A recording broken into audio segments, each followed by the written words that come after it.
ये जिस समय जयराम महतो मोटरसाइकिल से अपना आंदोलन शुरू किए थे, उस समय से मैं भी अब उनके साथ मोटरसाइकिल से आंदोलन में भागीदारी करता था कि अब जब वो स्कॉर्पियो में आ गए तो हमारी बातों को इग्नोर करते हैं। जल जंगल जमीन की बात करते हैं और जमीन बेचने वाले को जिलाध्यक्ष बनाइएगा तो कहाँ तक ये पार्टी के लिए सही रहेगा। मेहनत करे कोई और उसका फल पावे कोई। यहाँ ये वाला कहावत चरितार्थ हो रहा है। जयराम महतो जी भी वहाँ आए हुए थे, हम लोग बातों को रखने का प्रयास किए तो वहाँ पर हम लोग को अपनी बातों को रखने ही नहीं दिया गया। तभी हम लोग सामूहिक तौर पे त्यागपत्र देने का निर्णय हुआ था। इसका एक मुख्य कारण यह भी रहा है, चूंकि बहुत पहले से 2-3 महीने पूर्व हम लोगों ने कुछ शिकायत पत्र दर्ज कराई थी, जिसमें शिकायत में यही था कि जिला में, चाहे हमारे खासकर हमारे जिले में जो पदाधिकारी नियुक्त हुए वो उनकी छवि ठीक नहीं होने की वजह से हम लोगों ने उनका सामूहिक तौर पे उनका विरोध किया और विरोध करने के दरमियान जयराम महतो जी को सीधे शिकायत पत्र दी गई और जेबीकेएसएस के जितने भी पदाधिकारी है, वरीय पदाधिकारी है, सारे लोगों को हम लोगों ने बारी बारी से सबको त्यागपत्र देने का प्रयास किया और एक शिकायत पत्र के लिए सारे जिले से बुलाया गया तोपचांची में, जिसमें हम लोगों ने उपस्थित होकर उनको विशेष तौर पे त्यागपत्र देने का भी प्रयास किया गया, लेकिन हमारे त्यागपत्र को भी नजरअंदाज कर दिया गया, जिसपे हम लोग सोचे कि भाई इस तरह की चीजें हैं और जिसको हम सुप्रीमो मान रहे हैं वो हमारे बातों को अगर नजरअंदाज कर रहे हैं तो कल जिस पार्टी में है तो मेरे अपनों के साथ हम क्या जवाब दे सकते हैं। इस तरह की बातें हुई थी, इसलिए हम लोग सामूहिक तौर पे त्यागपत्र दे रहे हैं और हमारे जितने भी लोहरदगा के साथी हैं और उनके साथ हम लोगों ने एक कार्यकारी बैठक करने के बाद हम लोगों ने इस तरह का निर्णय लिया था। और चूंकि लोहरदगा से आना तो संभव नहीं था हमारे सारे पदाधिकारियों को और हमारे जितने भी समर्थकों को, लेकिन हमारे मुख्य पदाधिकारी जो लोग हैं, हम लोग यहाँ आके इसको पद से विमुक्त होना चाह रहे थे। और चूंकि ऐसा परिस्थिति आया था और ये तो इलेक्शन का टाइम भी था और ये अभी रिसेंट में तुरंत देने की बात भी नहीं थी, लेकिन परिस्थिति ऐसा पैदा हुआ था कि पिछले 3-4 महीना से ये सारी बातें चल रही थी, जिसकी वजह से हम लोग को एक कदम उठाना पड़ा। और आज परिस्थिति बस ऐसा भी था समय कि हम अगर मान के चलिए लोगों के बीच में अगर आके किसी विषय वस्तु को आज जमीनी स्तर से किसी को कहे कि जल जंगल जमीन बचाने की बात आ रही थी, तो इसमें हमारे लोहरदगा से अगर शुरुआत करते हैं तो लोहरदगा में कुछ जमीन कारोबारी लोग हैं जिनकी छवि खराब है, वैसे लोगों को चयन करके जिला अध्यक्ष बनाया गया और उनका हम लोगों ने मिलकर विरोध करने का प्रयास किया, लेकिन हमारे विरोध को नजरअंदाज कर दिया गया। ऐसा लगने लगा कि उनके साथ उनकी कुछ व्यक्तिगत मामला है, जैसे उस मामले को उन्होंने शायद व्यक्तिगत तरीके से लेने का प्रयास किया और हमारे बातों को वहां तक पहुंचने का कोई इस तरह का नहीं हुआ। राकेश जी बाकी पूछिए आप बताइए। जोहार, मैं युवा जिला मोर्चा अध्यक्ष हूँ लोहरदगा से और हम लोग पिछले 2 साल से लगातार संगठन के लिए काम किए, लगातार इस पार्टी को सींचने का काम किए और इस पार्टी के लिए तन मन धन से लगे रहे। और ये जिस समय जयराम महतो मोटरसाइकिल से अपना आंदोलन शुरू किए थे, उस समय से मैं भी अब उनके साथ मोटरसाइकिल से आंदोलन में भागीदारी करता था, लेकिन एक समय जब अब देखता हूँ मैं उनको कि अब जब वो स्कॉर्पियो में आ गए तो हमारी बातों को इग्नोर करते हैं। पहले जब भी फ़ोन करते थे तो बोलते थे हाँ बाबू बोलो कैसे है तुम लोग, क्या कर रहे हो, इस टाइप का गाइडलाइन करते थे। लेकिन अब ऐसा समय आ गया कि मेरे नंबर को ब्लैकलिस्ट में जोड़ दिया गया, जबकि मैं शुरुआती रूप से उनका एक कार्यकर्ता रहा हूँ, एक सदस्य रहा हूँ। और जब बात आई हमारे जिला लोहरदगा की पार्टी गठन का, मतलब गठन की आई, जब पार्टी के गठन की बात बढ़ी आगे तो वहाँ पर देखा गया कि जैसे कि सनीदा एक हैं हमारे, क्या वो सनीदा जो है हमारे केंद्रीय महासचिव हैं, वो क्या है कि हम लोग को डिप्यूट करके गए थे 2 साल पहले लगभग कि आप लोग काम कीजिए, और लिखित तौर पे हमको लगता है कि 1 साल पहले हम लोग को दिया गया कि आप लोग काम कीजिए अच्छे से बोल के। तो जब हम लोग लगातार काम करने लगे और लोहरदगा में जब जेबीकेएसएस अपनी जमीन को पाँव को पसारने लगी तो कुछ लोग जो दलाल तबके के लोग हैं वो लोग पार्टी में आए और डायरेक्ट जयराम महतो को कनेक्ट किए और बोले कि हम लोग पैसे वाले हैं, दिस दैट जो भी बोले होंगे। और उन लोग को जब नया समिति बना कि नहीं अब नए से पार्टी का गठन होगा, दिस दैट बोला गया केंद्र के द्वारा। तो जब वो लोग आए तो हम लोग को इग्नोर कर दिया गया कि हम लोग 2 साल से काम किए मेहनत किए, उसको दरकिनार करके नए से गठन किया गया। और जब नए से गठन किया गया तो उस बात को हम लोग जब केंद्रीय नेतृत्व के पास रखे तो इग्नोर किया गया, लगातार इग्नोर किया गया। लगातार जब हम लोग लगातार 3-4 बार इस संपर्क स्थापित करने का कोशिश किए तो हम लोग को बोला गया कि आप लोग काम कीजिए। हम लोग सोच रहे हैं, देख रहे हैं, जल्दी इस पे सुनवाई लेंगे। तो हम उन लोग को बोले कि जब आप जमीन की बात करते हैं और जमीन बेचने वाले को जिलाध्यक्ष बनाइएगा तो कहाँ तक ये पार्टी के लिए सही रहेगा। तो ये सब चीज़ों को जब मैंने पूछने लगा तो मेरे नंबर को ब्लैकलिस्ट में जोड़ने लगे विभिन्न पदाधिकारी। और लास्टली मुझे एक कदम उठाना पड़ा आज के डेट में कि मुझे अफसोस भी है, क्योंकि जिस पार्टी को मैंने जीरो से सींचा, अफसोस होता है कि इस पार्टी को हम छोड़ रहे हैं, क्योंकि लेकिन मजबूरी है, क्योंकि जल जंगल जमीन के हम समझौता नहीं कर सकते। हम पहले माटी के लिए काम करेंगे, पार्टी बाद में आती है। पार्टी बहुत सी आएगी लेकिन माटी हमारी झारखंड रहेगी, और इस झारखंड को बचाने के लिए हजारों पार्टी ऐसे मैं त्याग कर सकता हूँ। बाकी धन्यवाद रहेगा आप लोग का। और कोई बोलेंगे? हाँ, मेरा नाम संदीप भगत हुआ।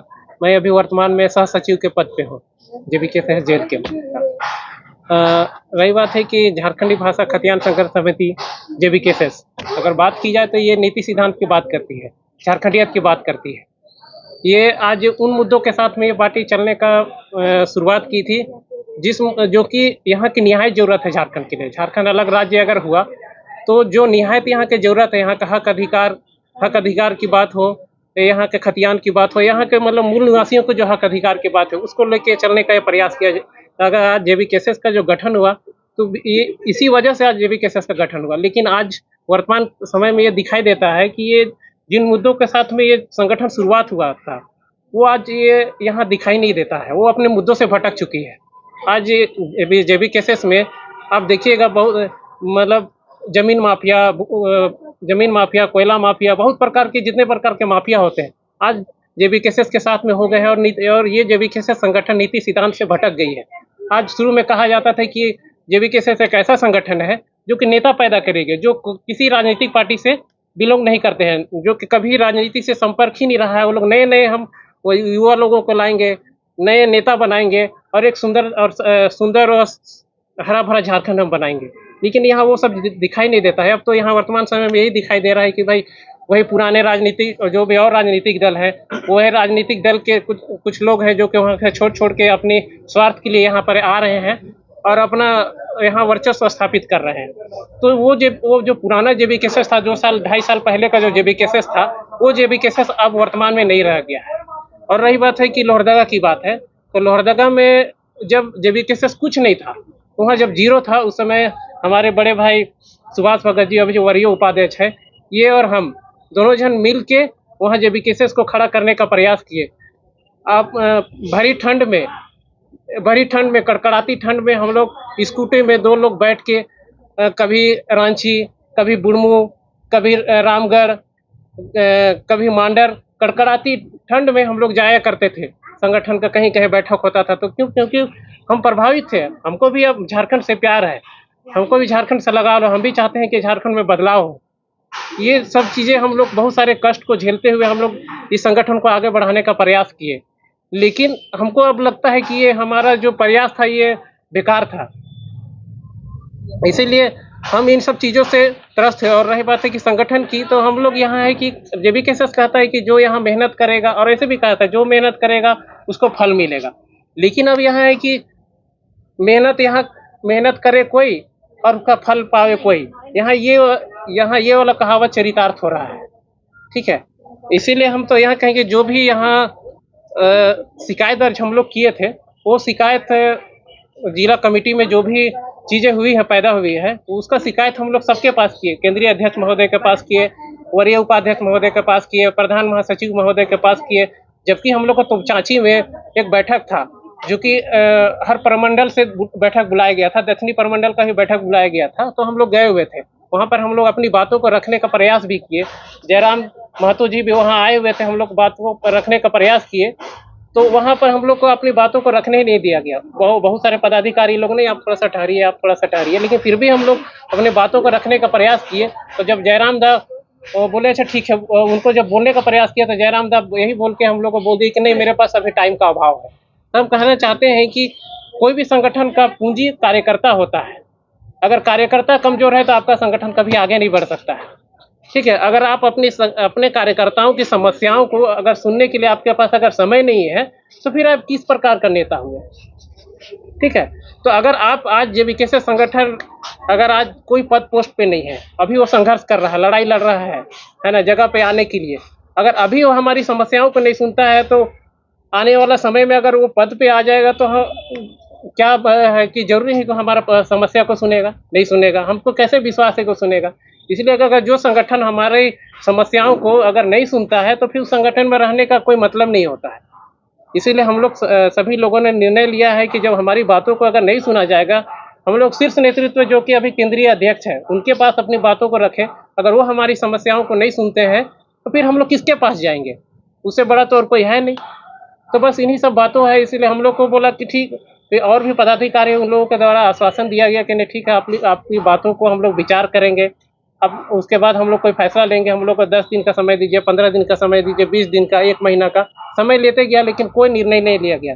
अंततः हम लोग को निर्णय लेना पड़ा कि नहीं, हम लोग जिस संगठन में हम लोग का कोई बातों पर कोई विचार नहीं किया जाता है, कोई इज्जत नहीं है, कोई मान सम्मान नहीं है, तो ऐसे संगठन में रहने का कोई फायदा नहीं है। इसीलिए हम लोग बस यही निर्णय लिए हैं कि हम लोग इस संगठन से त्याग देते हैं और बस हमारा बस यही कहना है। हमें भी कुछ और कहना है। कुछ बात छूट गई। क्राइटेरिया बनाई थी विधानसभा के लिए बनाई थी कुछ क्राइटेरिया। उस क्राइटेरिया में सबसे था स्नातक पास होगा। जयराम जी खुल के बोले थे ये बिना पढ़े लिखों को हम पढ़े लिखे की युवा की सरकार बनाएंगे, इस टाइप का बोले हुए थे।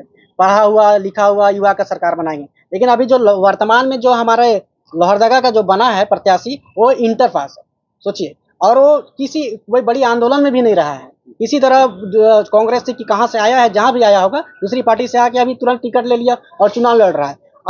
हम वो बोलते हैं कि शेर जैसा नेता पैदा करेंगे। मैं पूछना चाहता हूँ जो इंटर फेल है, इंटर पास है, वो इंसान क्या कर पाएगा लोहरदगा के लिए? और ये इंसान यूपीएससी का इंटरव्यू दे के आए, लेकिन इनका कोई वैल्यू नहीं रहा। तो हम लोग चाहते थे कि कोई पढ़ा लिखा हुआ इंसान आगे जाए, बढ़े। अब कोई इंटर फेल पास को आप दे दीजिएगा और आप बोलिए कि युवाओं की सरकार बनाएंगे, पढ़े लिखे की सरकार बनाएंगे, तो फिर ये बात कहने के लिए हुई। हम ये नहीं कह रहे हैं कि इंटर पास कोई नेता नहीं बन सकता, लेकिन अगर आप बोल रहे हैं तो आप उस जबान को मत दीजिए कि अगर हम ऐसा करेंगे वैसा करेंगे। तो फिर आप जब क्राइटेरिया सेट करते हैं, फिर आप ही खुद बोलते हैं कि हम उसको नहीं फिलफॉल नहीं किए। आप बोले थे कि बाहरी नेताओं को हम जगह नहीं देंगे। यहाँ पता चल रहा है कुछ उत्तर प्रदेश की माफियाओं को टिकट दे दिया गया। तो ऐसा बहुत से प्रकार दिख रहा है जो हमारे पार्टी का नीति सिद्धांत से हटके हो रहा है, जिससे हम लोग को दिल में चोट लग रहा है बराबर कि अरे भाई किसी पार्टी को सींचे हैं और उस पार्टी से प्यार किए हैं और खड़ा कर रहे हैं झारखंड के लिए, और वही पार्टी अपने बातों से मुँह कर रही है। जब छोटा सा एक संगठन तैयार हुआ है, अगर ये शीर्ष नेतृत्व वही बड़ा पोस्ट में आ जाए तो फिर तो ये मनमौजी करेगा। इसलिए हमको इस पार्टी में लोकतंत्र की कमी दिखी, इसलिए हम लोग ये चीज कदम उठाना पड़ा हम लोग को। कहाँ जा रही है बकरी लेके? दीदी घर का हालत बहुत खराब, तो सोच रहे हैं इसको बेचकर कुछ पैसा आ जाएगा। पर जेएमएम वालों ने तो वादा किया था विधवाओं को विशेष अनुदान योजना मिलेगा, तुमको नहीं मिला? नहीं मिला। और तुमको? हमको भी नहीं मिला। हमें तो नहीं मिला, आपको मिला क्या? इन्हें तो विशेष अनुदान योजना नहीं मिला, आपको मिला क्या? thefollowup.in. Like, share and subscribe. www.thefollowup.in